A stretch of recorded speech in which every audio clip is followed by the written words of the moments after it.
ಭಾರತದ ಸಂವಿಧಾನದ ಶಿಲ್ಪಿ ಡಾಕ್ಟರ್ ಬಿ.ಆರ್. ಅಂಬೇಡ್ಕರ್ ಅವರ ಜೀವನದ ಚರಿತ್ರೆ ಕುರಿತು ತಿಳಿದುಕೊಳ್ಳುವಂತ ಪ್ರಯತ್ನ ಇದಾಗಿದೆ. ಭಾಗ ಒಂದರಲ್ಲಿ ಜೀವನದ ಚರಿತ್ರೆಯ ಕುರಿತು ವಿವರಿಸುವಂತ ಪ್ರಯತ್ನ ಮಾಡಿದರೆ, ಭಾಗ ಎರಡರಲ್ಲಿ ಅವರ ಬಹು ಆಯ್ಕೆ ಪ್ರಶ್ನೆಗಳನ್ನ ಮಾಡಲಾಗಿದೆ. ಈ ತರಗತಿಯು ಸ್ಪರ್ಧಾತ್ಮಕ ಪರೀಕ್ಷೆಗಳಿಗೆ ಸಿದ್ಧತೆ ಕುಳಿತಿರುವಂತ ಎಲ್ಲ ಅಭ್ಯರ್ಥಿಗಳಿಗೆ ಸಹಾಯ ಆಗುವ ರೀತಿಯಲ್ಲಿ ರಚನೆ ಮಾಡಲಾಗಿದೆ. ಭೀಮ್ರಾವ್ ಅಂಬೇಡ್ಕರ್ ಅವರು 1891 ಏಪ್ರಿಲ್ 14ರಂದು ಮಧ್ಯಪ್ರದೇಶದ ಮಾವೋ ಮಿಲಿಟರಿ ಕ್ಯಾಂಪ್ನಲ್ಲಿ ಜನಿಸ್ತಾರೆ. ಇವರು ಮೂಲತಃ ಮಹಾರಾಷ್ಟ್ರದ ರತ್ನಗಿರಿ ಜಿಲ್ಲೆಯ ಅಂಬೆವಾಡಿ ಗ್ರಾಮಕ್ಕೆ ಸೇರಿದವರಾಗಿದ್ದಾರೆ. ತಂದೆ ರಾಮಜಿ ಮಲೋಜಿ ಸಕ್ಪಲ್ ಬ್ರಿಟಿಷ್ ಸೈನ್ಯದಲ್ಲಿ ಸುಬೇದರ್ ಆಗಿ ಕೆಲಸ ಮಾಡಿರೋದರಿಂದ ಮಹಾರಾಷ್ಟ್ರದಿಂದ ಮಧ್ಯಪ್ರದೇಶಕ್ಕೆ ವಲಸೆ ಹೋಗಿರೋದನ್ನು ನಾವು ನೋಡಬಹುದು. ತಾಯಿ ಭೀಮಾಬಾಯಿ ಸಕ್ಪಲ್ ಅಂಬೇಡ್ಕರ್ ಅವರು 14ನೇ ಮತ್ತು ಕೊನೆಯ ಮಗುವಾಗಿ ಜನಿಸ್ತಾರೆ. ಇವರ ಪತ್ನಿ ರಮಾ ಬಾಯಿ ಅಂಬೇಡ್ಕರ್ ಅಂತೇಳಿ 1906ರಲ್ಲಿ ಮದುವೆ ಆದ ನಂತರ 1935ರಲ್ಲಿ ಅನಾರೋಗ್ಯದ ಕಾರಣದಿಂದ ತೀರಿ ಹೋಗ್ತಾರೆ. ತದನಂತರದಲ್ಲಿ ಸವಿತಾ ಅಂಬೇಡ್ಕರ್ ಅವರ ಅಂದರೆ ಡಾಕ್ಟರ್ ಶಾರದಾ ಕಬೀರ್ ಅವರನ್ನ 1948ರಲ್ಲಿ ಮದುವೆ ಆಗ್ತಾರೆ. ಪುತ್ರ ಯಶವಂತ್ ಅಂಬೇಡ್ಕರ್ ಅಂತೇಳಿ ಇವರ ಏಕೈಕ ಪುತ್ರ. ರಮೇಶ್, ಗಂಗಾಧರ್, ರಾಜರತ್ನ ಮತ್ತು ಮಗಳು ಇಂದು ಅನ್ನುವಂತ 4 ಮಕ್ಕಳು ತೀರಿ ಹೋಗ್ತಾರೆ. Doctor B R. ಅಂಬೇಡ್ಕರ್ ಅವರ ಶಿಕ್ಷಣದ ಬಗ್ಗೆ ನೋಡೋದಾದರೆ, ಸತಾರದ ಸರ್ಕಾರಿ ಶಾಲೆಗಳಲ್ಲಿ ಪ್ರಾಥಮಿಕ ಮತ್ತು ಪ್ರೌಢ ಶಿಕ್ಷಣ ಅಂದರೆ 1ರಿಂದ 8ನೇ ತರಗತಿಯವರೆಗೂ ಅಧ್ಯಯನವನ್ನು ಮಾಡ್ತಾರೆ. ತದನಂತರದಲ್ಲಿ 1907ರಲ್ಲಿ ಮೆಟ್ರಿಕ್ಯುಲೇಷನ್ ಮುಂಬೈನ ಎಲ್ಫಿನ್ಸ್ಟನ್ ಹೈಸ್ಕೂಲ್ನಲ್ಲಿ ಅಧ್ಯಯನವನ್ನು ಮಾಡ್ತಾರೆ 1907ರಲ್ಲಿ. 1912ರಲ್ಲಿ ಬಾಂಬೆ ವಿಶ್ವವಿದ್ಯಾಲಯದಿಂದ ಅರ್ಥಶಾಸ್ತ್ರ ಮತ್ತು ರಾಜ್ಯಶಾಸ್ತ್ರದ ವಿಷಯದಲ್ಲಿ ಪದವಿಯನ್ನ ಪಡಿತಾರೆ. ತದನಂತರದಲ್ಲಿ ಬರೋಡದ ರಾಜ ಸಯಾಜಿರಾವ್ ಗಾಯಕ್ವಾಡ್ ಅವರ ಧನ ಸಹಾಯದಿಂದ ಕೊಲಂಬಿಯಾ ವಿಶ್ವವಿದ್ಯಾಲಯಕ್ಕೆ ಅಂದರೆ ನ್ಯೂಯಾರ್ಕ್ದಲ್ಲಿ ಹೋಗ್ತಾರೆ. ಇವರು MA ಅರ್ಥಶಾಸ್ತ್ರ 1915ರಲ್ಲಿ, PhD ಯನ್ನು 1917ರಲ್ಲಿ ಅಂದರೆ national dividend of India historical and analytical study ಅನ್ನುವಂಥ ಮಹಾಪ್ರಬಂಧಕ್ಕೆ PhD ಯನ್ನು ಪಡೆದುಕೊಳ್ತಾರೆ. ತದನಂತರದಲ್ಲಿ ಲಂಡನ್ ಸ್ಕೂಲ್ ಆಫ್ ಎಕನಾಮಿಕ್ಸ್ ಅನ್ನುವಂಥ ಬ್ರಿಟನ್ ದೇಶದಲ್ಲಿ ಅಧ್ಯಯನ ಮಾಡೋದಕ್ಕೆ ಹೋಗ್ತಾರೆ.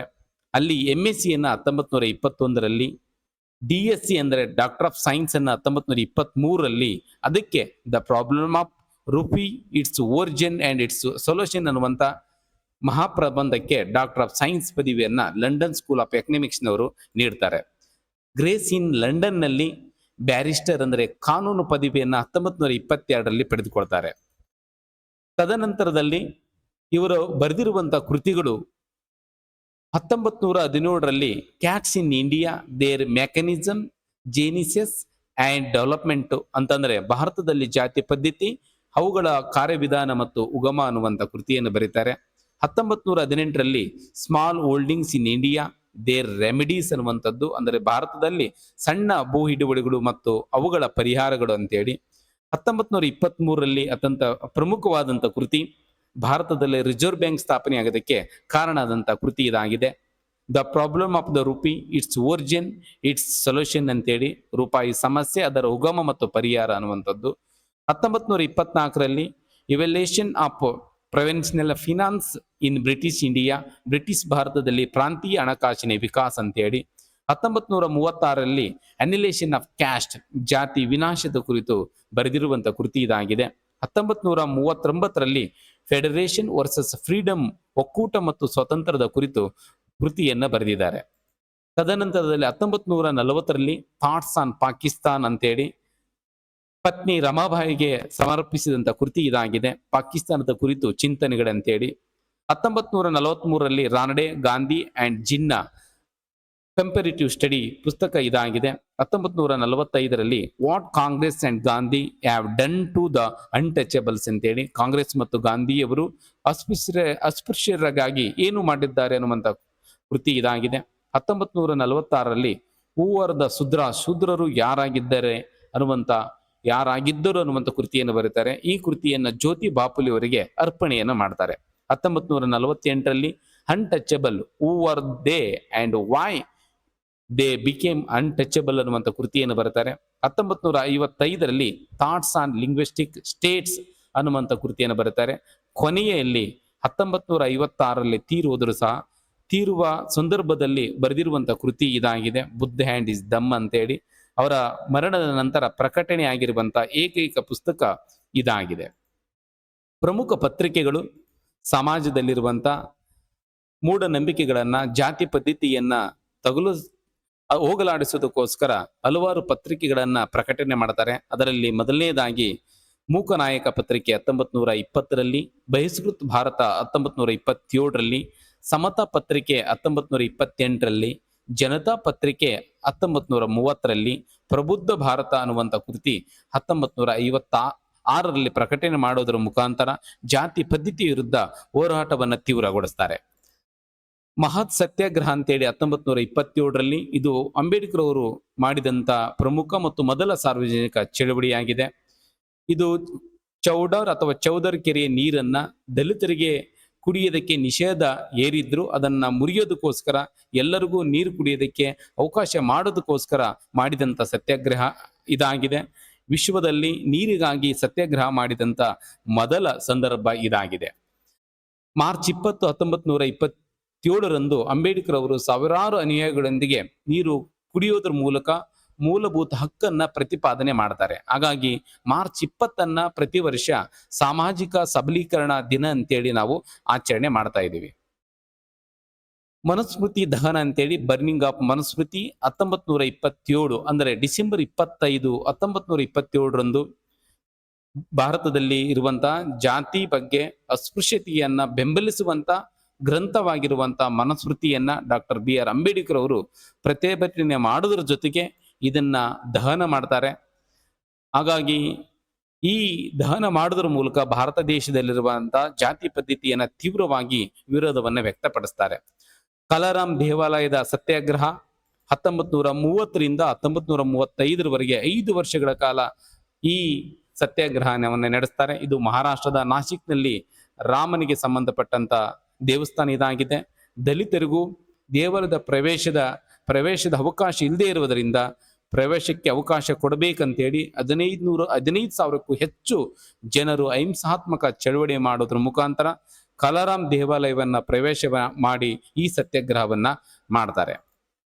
ಕಾರ್ಮಿಕ ಚಳವಳಿ, ಕೆಲಸದ ಅವಧಿ ಜಾರಿಯಲ್ಲಿದ್ದಂಥ ಆ ಸಂದರ್ಭದಲ್ಲಿ 12 ಗಂಟೆಗಳ ಕೆಲಸದ ಅವಧಿಯನ್ನ 8 ಗಂಟೆಗೆ ಇಡಿಸ್ತಾರೆ. ಅದು ಕಾರ್ಮಿಕರ ಬಗ್ಗೆ ಹೆಚ್ಚು ಕಾನೂನುಗಳನ್ನ 1942ರಲ್ಲಿ ಮಾಡ್ತಾರೆ. ಕಾರಣ ಏನಂತಂದ್ರೆ, ವೈಸ್ರಾಯರವರ ಕಾರ್ಯಕಾರಿ ಮಂಡಳಿಯಲ್ಲಿ ಸದಸ್ಯರಾಗಿ ಕೆಲಸ ಮಾಡುವ ಅವಕಾಶ ಸಿಕ್ಕಿರೋದ್ರಿಂದ ಇವರು ಮಾಡ್ತಾರೆ. ಅದರ ಜೊತೆಗೆ ಕನಿಷ್ಠ ವೇತನ ಕಾಯ್ದೆ 1948ರಲ್ಲಿ, ಕಾರ್ಮಿಕರ ವಿಮೆ, ಹೆರಿಗೆ ರಜೆ ಸೌಲಭ್ಯ, ಕಾರ್ಮಿಕ ಸಂಘಗಳ ಹಕ್ಕುಗಳ ಬಗ್ಗೆ ಇವರು ತಿಳುವಳಿಕೆಯನ್ನ ನೀಡ್ತಾರೆ. ಮಹಿಳಾ ಹಕ್ಕುಗಳ ಹೋರಾಟ ಅಂತೇಳಿ, ಹಿಂದೂ ಕೋಡ್ ಬಿಲ್ ಅಂತೇಳಿ ಇವರು 1951 ಫೆಬ್ರವರಿ 5ರಂದು ಈ ಮಹಿಳೆಯರಿಗೆ ಆಸ್ತಿಯಲ್ಲಿ ಸಮಾನ ಹಕ್ಕು, ದತ್ತು ಪಡೆಯುವ ಹಕ್ಕು ಮತ್ತು ಮದುವೆ ವಿಚ್ಛೇದನಕ್ಕೆ ಸಂಬಂಧಪಟ್ಟಂತ ಮಸೂದೆಯನ್ನ ಮಂಡನೆ ಮಾಡ್ತಾರೆ. ಆ ಸಂದರ್ಭದಲ್ಲಿ ಬೆಂಬಲ ಸಿಗದಿದ್ದಾಗ ತಮ್ಮ ಮಂತ್ರಿ ಸ್ಥಾನಕ್ಕೆ ರಾಜೀನಾಮೆಯನ್ನು ಕೊಟ್ಟು ಹೋಗೋದನ್ನು ನಾವು ಇಲ್ಲಿ ಕಾಣಬಹುದು. ಮಹಿಳೆಯರ ಬಗ್ಗೆ ಅವರ ಪ್ರಸಿದ್ಧವಾದಂತ ಮಾತು, ಒಂದು ಸಮುದಾಯದ ಪ್ರಗತಿಯನ್ನ ಆ ಸಮುದಾಯದ ಮಹಿಳೆಯರು ಸಾಧಿಸಿದ ಪ್ರಗತಿಯಿಂದ ಅಳೆಯುತ್ತೇನೆ ಅಂತೇಳಿ ಆ ಸಂದರ್ಭದಲ್ಲಿ ಹೇಳಿಕೆಯನ್ನ ನೀಡ್ತಾರೆ ಇವರು. ಬೌದ್ಧ ಧರ್ಮದ ಪುನರುತ್ಥಾನದ ಚಳವಳಿ ಅಂತೇಳಿ, ಭಾರತದಲ್ಲಿ ಹಿಂದೂ ಧರ್ಮದಲ್ಲಿದ್ದಂಥ ಜಾತಿ ಪದ್ಧತಿಯ ವಿರುದ್ಧ ಹೋರಾಟ ಮಾಡಿ ಕೊನೆಗೆ ಹಿಂದೂ ಧರ್ಮವನ್ನು ಬಿಟ್ಟು ಬೌದ್ಧ ಧರ್ಮ ಸ್ವೀಕಾರ ಮಾಡೋದಕ್ಕೆ ಒಂದು ನಿರ್ಧಾರವನ್ನು ತೆಗೆದುಕೊಂಡಂತ ಸಂದರ್ಭದಲ್ಲಿ ಅಕ್ಟೋಬರ್ 14, 1956ರಂದು ನಾಗಪುರದ ದೀಕ್ಷೆ ಭೂಮಿಯಲ್ಲಿ ಲಕ್ಷಾಂತರ ಅನುಯಾಯಿಗಳೊಂದಿಗೆ ಬೌದ್ಧ ಧರ್ಮವನ್ನ ಅನುಸರಿಸ್ತಾರೆ. ಅದು ವಿಶೇಷವಾಗಿ ಮಹಾಸ್ತವೀರ ಚಂದ್ರಮಣಿ ಎಂಬ ಬೌದ್ಧ ಭಿಕ್ಷೆಯಿಂದ ಮತಾಂತರಗೊಳ್ತಾರೆ. 22 ಪ್ರತಿಜ್ಞೆಗಳನ್ನ ಆ ಸಂದರ್ಭದಲ್ಲಿ ಡಾಕ್ಟರ್ BR ಅಂಬೇಡ್ಕರ್ ಅವರು ತನ್ನ ಅನುಯಾಯಿಗಳಿಗೆ ಬೋಧನೆಯನ್ನ ಮಾಡ್ತಾರೆ. ಪೂನಾ ಒಪ್ಪಂದ ಅಂತೇಳಿ, ಇದು ಭಾರತದ ಇತಿಹಾಸದಲ್ಲಿ ವಿಶೇಷವಾಗಿ 3 ದುಂಡು ಮೇಜಿನ ಸಮ್ಮೇಳನ ನಡೆದ ಸಂದರ್ಭದಲ್ಲಿ ದಲಿತ ವರ್ಗದವರಿಗೆ ಪ್ರತ್ಯೇಕ ಮತಕ್ಷೇತ್ರ ಕೊಡೋದಕ್ಕೆ ರಾಮ್ಸೆ ಮ್ಯಾಕ್ ಡೊನಾಲ್ಡ್ ರವರು ಆಗಸ್ಟ್ 16, 1932ರಂದು ಘೋಷಣೆ ಮಾಡ್ತಾರೆ. ಇದನ್ನ ಒಪ್ಪದಂತ ಮಹಾತ್ಮ ಗಾಂಧೀಜಿಯವರು ಪೂನಾದ ಯರವಡ ಜೈಲಿನಲ್ಲಿ ಉಪವಾಸ ಸತ್ಯಾಗ್ರಹವನ್ನ ಕೈಗೊಳ್ತಾರೆ. ಆ ಸಂದರ್ಭದಲ್ಲಿ ಮದನ್ ಮೋಹನ್ ಮಾಳವಿಯವರು ಮಧ್ಯಸ್ಥಿಕೆಯಲ್ಲಿ ಪೂನಾ ಒಪ್ಪಂದ ಡಾಕ್ಟರ್ ಬಿ ಆರ್ ಅಂಬೇಡ್ಕರ್ ಮತ್ತು ಮಹಾತ್ಮ ಗಾಂಧೀಜಿಯ ನಡುವೆ ನಡೀತಾ ಇದೆ. 1932 ಸೆಪ್ಟೆಂಬರ್ 24ರಂದು 23 ಜನ ಸಹಿ ಹಾಕ್ತಾರೆ, ದೇವದಾಸ್ ಗಾಂಧಿ ಮತ್ತು ಮದನ್ ಮೋಹನ್ ಮಾಳವಿಯವರು. ಆ ಸಂದರ್ಭದಲ್ಲಿ ಕೋಮುವಾದದ ತೀರ್ಪು ಅದರ ಪ್ರಮುಖ ಉದ್ದೇಶ ಏನಂತಂದ್ರೆ ಪ್ರತ್ಯೇಕ ಮತಕ್ಷೇತ್ರವನ್ನ ಕೊಡುವಂಥದ್ದು. ಅಂದ್ರೆ ಒಂದು ಕ್ಷೇತ್ರವನ್ನ ದಲಿತರಿಗೆ ನೀಡಿ ದಲಿತರೇ ಚುನಾವಣೆಗೆ ನಿಂತು ದಲಿತರೇ ಮತದಾನ ಮಾಡುವಂಥದ್ದನ್ನ ಕೋಮುವಾದದ ತೀರ್ಪು ಅಂತಂದ್ರೆ ಪೂನಾ ಒಪ್ಪಂದ ಆದ ಮೇಲೆ ಜಂಟಿ ಮತಕ್ಷೇತ್ರಗಳಿಗೆ ಅಂತಂದ್ರೆ ದಲಿತ ವರ್ಗಕ್ಕೆ ಮತಕ್ಷೇತ್ರ ಕೊಟ್ಟು, ಆದರೆ ಮತದಾರರು ದಲಿತರ ಜೊತೆಗೆ ಎಲ್ಲರೂ ಮತದಾನ ಮಾಡೋದಕ್ಕೆ ಅವಕಾಶವನ್ನ ಮಾಡಿಕೊಡ್ತಾರೆ. ಅದೇ ಪೂನಾ ಒಪ್ಪಂದ. ರಾಜಕೀಯ ಪಕ್ಷಗಳು ಅಂತೇಳಿ ಡಾಕ್ಟರ್ ಬಿ ಆರ್ ಅಂಬೇಡ್ಕರ್ ಅವರು ಇಂಡಿಪೆಂಡೆಂಟ್ ಲೇಬರ್ ಪಾರ್ಟಿಯನ್ನ 1936ರಲ್ಲಿ, ಶೆಡ್ಯೂಲ್ ಕಾಸ್ಟ್ ಫೆಡರೇಷನ್ 1942ರಲ್ಲಿ ಸ್ಥಾಪನೆ ಮಾಡ್ತಾರೆ. ರಿಪಬ್ಲಿಕನ್ ಪಾರ್ಟಿ ಆಫ್ ಇಂಡಿಯಾ ಅಂತೇಳಿ ಇದನ್ನೇ ಮೊದಲೇ ಸ್ಥಾಪನೆ ಮಾಡ್ತಾರೆ. ತದನಂತರದಲ್ಲಿ ತೀರಿ ಹೋದ ನಂತರ ಅನುಯಾಯಿಗಳು ಇದನ್ನ ಮುಂದುವರಿಸಿಕೊಂಡು ಹೋಗ್ತಾರೆ. ರಾಜಕೀಯ ಜೀವನ ಅಂತೇಳಿ ಡಾಕ್ಟರ್ ಬಿ ಆರ್ ಅಂಬೇಡ್ಕರ್ ಅವರು ಎಷ್ಟು ಜ್ಞಾನ ಹೊಂದಿದ್ರೂ ಸಹ ರಾಜಕೀಯದ ಚುನಾವಣೆಯಲ್ಲಿ ಹಲವಾರು ಸೋಲುಂಡಿದ್ದನ್ನು ನಾವು ಕಾಣಬಹುದಾಗಿದೆ. 1937ರಂದು ಇಂಡಿಪೆಂಡೆಂಟ್ ಲೇಬರ್ ಪಾರ್ಟಿಯಿಂದ ಮುಂಬೈ ವಿಧಾನಸಭೆಗೆ ಆಯ್ಕೆಯಾಗಿ ರಾಜಕೀಯ ಸೇವೆಯನ್ನ ಸಲ್ಲಿಸ್ತಾರೆ.